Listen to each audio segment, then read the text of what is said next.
Sambil menengadah ke langit, Yesus menarik nafas dan berkata kepadanya, Efata, yang artinya terbukalah. Saudara-saudari, Bapak Ibu sekalian, teknik penyembuhan Yesus ini memang terasa kedengaran sangat sensasional. Tentu sangat sensasional. Di era digital seperti sekarang ini, semua hal bisa menjadi sensasi. Anda bayangkan, ya, dia bukan lulusan dari fakultas kedokteran manapun, mungkin juga tidak pernah belajar ilmu kesehatan, lalu ada orang yang tuli dan gagap. Tuli tidak bisa mendengar, tunarungu, tunawicara, gagap, mungkin juga bisu, lalu tidak pakai obat, tidak pakai diagnosis apa-apa. Anda bayangkan ya, dia meludah, lalu apa yang dia lakukan di sini? Memasukkan jarinya ke telinga orang itu, lalu meludah dan meraba lidah orang itu. Tangannya dimasukkan, Anda bayangkan, tangan dimasukkan, lidahnya ditarik, cetut gitu ya. Kayak orang pijet, ditarik, lalu bunyi, lalu bisa ngomong. Bukankah ini sangat sensasional ya? Sangat sensasional. Coba Anda bayangkan kalau di zaman Yesus itu sudah banyak stasiun televisi ya, sudah banyak channel-channel YouTube tentang mujizat, habis dia sudah dicari banyak orang, dicari banyak wartawan, dicari banyak jurnalis. Sehingga saudara-saudari, orang bisu, orang tuli dan gagap ini, dia mencari banyak orang, menyebarluaskan kemana-mana, cerita kemana-mana. Padahal pesan Yesus satu, yaitu jangan menceritakan ini kepada siapapun juga.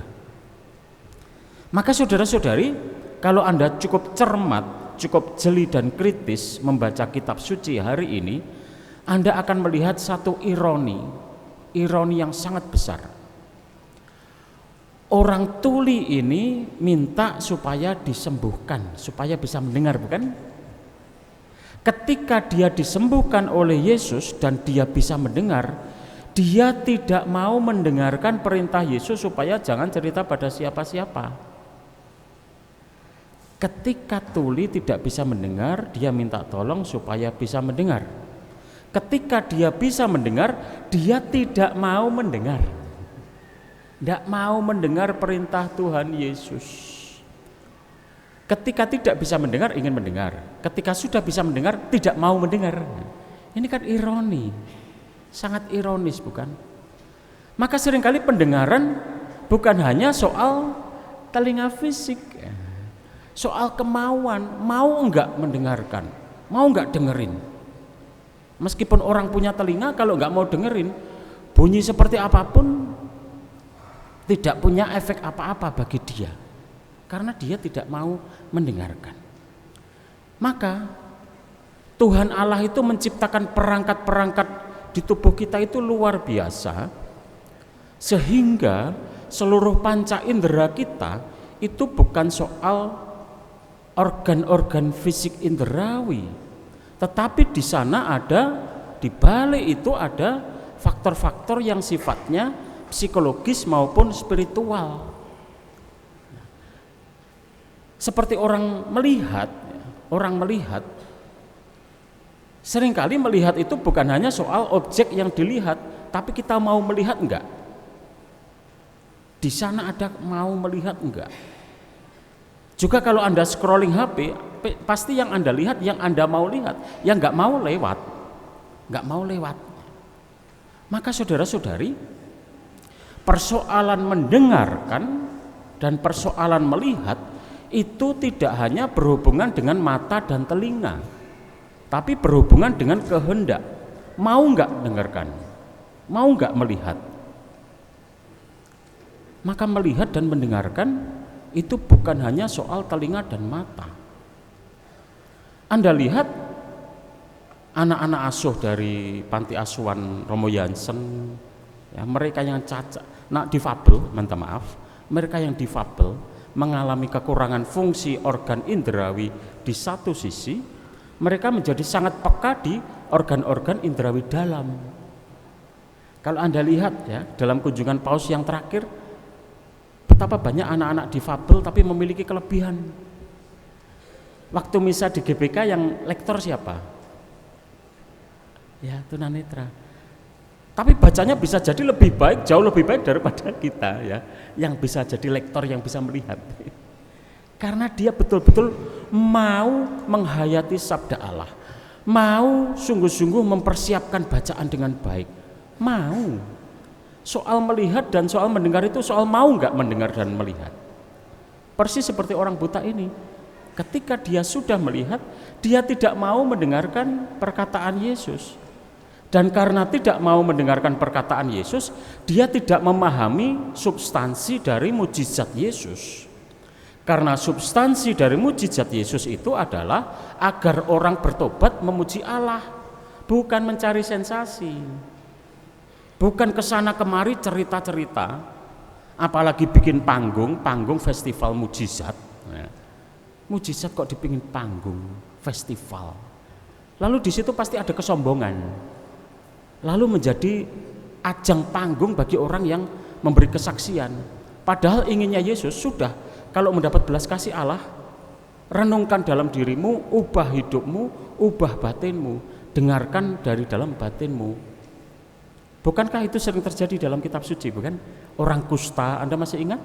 Orang kusta disembuhkan, maunya Yesus itu sudahlah, renungkan, masuklah ke dalam batinmu, dimo, udah jangan banyak cerita. Gitu maksudnya Yesus. Tapi mereka tidak paham. Karena apa? Karena tidak mau mendengarkan sabda Allah. Saudara-saudari, kalau kita mengembangkan kemampuan pendengaran batin, kemampuan penglihatan batin, setiap hari adalah sebuah pesan. Setiap hari adalah sebuah pesan. Ketika Anda buka mata, bangun tidur, apa pesannya? Pesan dari tubuh, pegang dadanya, jantung masih berdetak, puji Tuhan, masih bernapas, pesan. Jadi mendengarkan pesan Tuhan mulai dari yang terdekat, mulai dari diri kita. Apakah anak-anak kita, apakah Anda punya habitus berdoa bangun tidur? Berterima kasih pada diri, berterima kasih pada jantung, pada alat tubuh, berterima kasih pada napas. Lalu kalau mulai melihat pasangan hidup dan anak-anak ya, mungkin masih tidur, mungkin sudah bangun, pernahkah berterima kasih? Tuhan, terima kasih atas pasangan hidupku, suamiku, istriku, anak-anakku. Terima kasih, mengembangkan kepekaan. Setiap hari adalah sebuah pesan. Mulai kita buka mata, mulai dari kita bernapas. Jangan cari pesan terlalu banyak dulu. Bangun tidur, buka HP, buka WA, pesan-pesan lain belum didengerin, sudah pesan-pesan sponsor itu yang didengarkan. Iklan-iklan udah, medsos sudah. Lalu otak Anda sudah baru bangun tidur, setelah istirahat sudah langsung kerja keras. Ibarat mobil belum dipanasin langsung ngebut, lalu otaknya yang cunut-cunut ya. Kebanyakan sekarang kan begitu. Belum sempat terima kasih pada Tuhan sudah buka medsos. Belum sempat menyadari napas dan bersyukur atas napas dan jantung kita sudah digerojok oleh aneka macam info dan radiasi dari paparan HP. Lalu indera-indera kita itu kelelahan. Indera panca indera kita itu di zaman digital ini overload, overwork. Maka banyak yang bermasalah dengan mata, dengan telinga. Banyak masalah dengan daya perhatian. Daya perhatiannya pendek, diajak ngomong sedikit sudah pusing karena sudah overload, overwork. Lalu autis autis, kehilangan kepekaan terhadap sekelilingnya. Lalu sebetulnya banyak dari orang-orang zaman digital ini ya sangat mungkin dalam tanda kutip ya mengalami tuli dan buta karena overwork.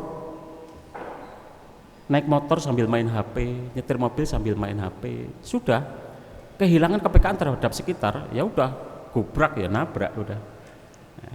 Karena kehilangan kepekaan. Karena sebetulnya mata kita lengkap, alat indera kita lengkap, tapi kita membunuhnya, membiarkannya terlalu kerja keras, membiarkannya lalu kehilangan kepekaan.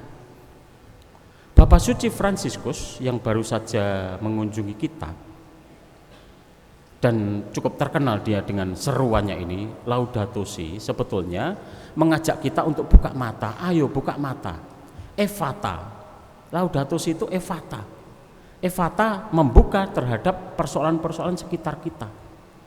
Masih ingat bukan 3 tema yang dibawa Bapak Suci hari-hari ini? Iman, lalu persaudaraan, fraternitas, dan 3 compassion atau bela rasa. Compassion, bela rasa. 3 hal ini hanya mungkin kalau kita hidup secara Ephata. Terbukalah setiap pesan iman, pesan-pesan seharian.